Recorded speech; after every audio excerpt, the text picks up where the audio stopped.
Chicago Fire Season 14, Episode 12, fittingly titled Coming in Hot, turns out to be an oddly placed episode to lead into a mini hiatus. Not because it's outright bad, Chicago Fire rarely delivers episodes that can be called disasters, but because it feels incomplete, almost like a placeholder. With both Severide and Vasquez absent, several ongoing storylines are effectively frozen in time, creating the sense that the episode exists mainly to tread water until the upcoming One Chicago crossover takes over the narrative. The timing makes this especially strange. Since the show is returning from hiatus directly into a major crossover event, these paused storylines may remain untouched for quite a while. That gives Coming in Hot an awkward energy, as though the series itself isn't quite sure what it wants to emphasize before handing things off to a much larger, flashier event. To be clear, this isn't a terrible hour of television. In fact, Chicago Fire at this stage in its run doesn't often deliver episodes that feel genuinely awful. But this installment isn't particularly memorable either. Instead, it's a collection of decent moments stitched together without a strong sense of momentum.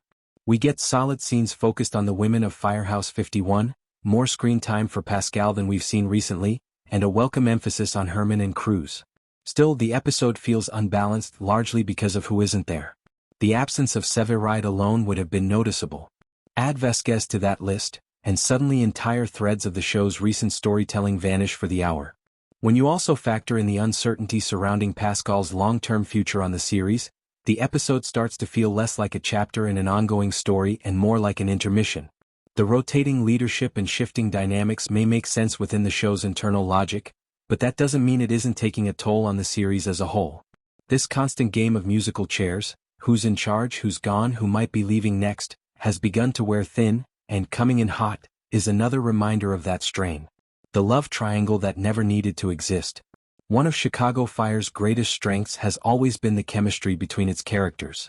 The show thrives when it invests in partnerships that feel natural, earned, and emotionally grounded.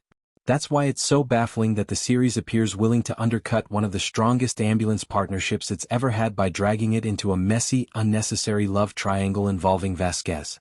There was never a compelling reason to initiate flirtation between Lizzie and Vasquez only to pivot toward Violet and Vasquez later on.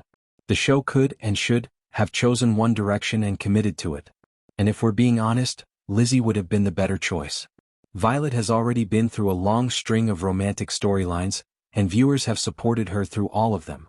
But given how things ended with Carver last season, and how his recent return has reopened unresolved emotional questions, introducing yet another potential relationship feels like a mistake. Not every character needs to be romantically entangled at all times. Violet could absolutely go a full season without a love interest, and the show would be better for it. Even if the writers were determined to pursue a Violet and Vasquez pairing, the path they took to get there was needlessly frustrating.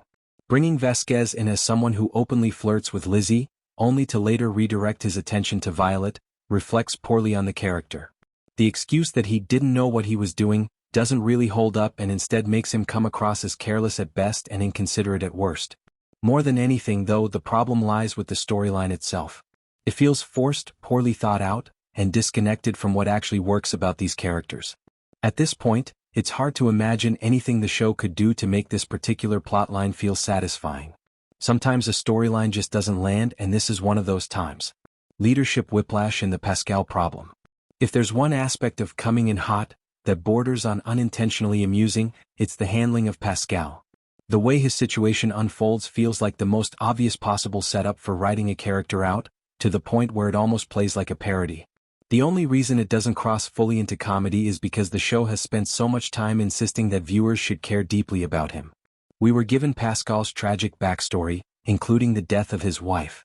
We watched him bond with Severide during moments where they bent the rules together. We even got a symbolic cigar conversation, classic Chicago Fire shorthand for emotional significance. And let's not forget that Pascal is played by Dermot Mulroney, an actor whose presence alone suggests a certain level of narrative importance. So to potentially wrap all of that up with a quiet, unceremonious exit feels strange at best and wasteful at worst. Even if this particular storyline doesn't end up being Pascal's final appearance after the crossover, the damage is already done. The show has once again reminded us how unstable its cast has become. This isn't really about Pascal as a character.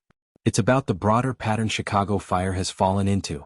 The series keeps chipping away at its ensemble, removing characters or sidelining them without offering meaningful replacements. The only reason the show has managed to stay afloat is because it understands one fundamental truth: it cannot afford to lose Severide or Kid. As long as those two remain anchors of the series, the show has a center. But how long can it continue shedding supporting characters before that foundation starts to crack? There was a moment in a recent episode that unintentionally highlighted this issue in a big way. Carver returned to the Firehouse, and there were only a handful of people there to greet him. It looked less like a bustling firehouse and more like an understaffed office on a slow day. The visual was almost comical, and not in a good way. The show has leaned heavily on budget cuts as an in-universe explanation for why Firehouse 51 feels emptier than ever, but that excuse only goes so far. At a certain point, the audience is being asked to suspend disbelief to an unreasonable degree. Firehouses don't function with skeleton crews, and pretending otherwise starts to undermine the realism the show once prided itself on. The bigger issue is that Chicago Fire isn't currently delivering storytelling strong enough to justify that suspension of disbelief. When the emotional stakes are high and the character arcs are compelling, viewers are willing to overlook logistical oddities. Right now, that balance feels off. Still, hope isn't entirely lost. One glance at the upcoming One Chicago crossover trailer is enough to remind us why we keep coming back.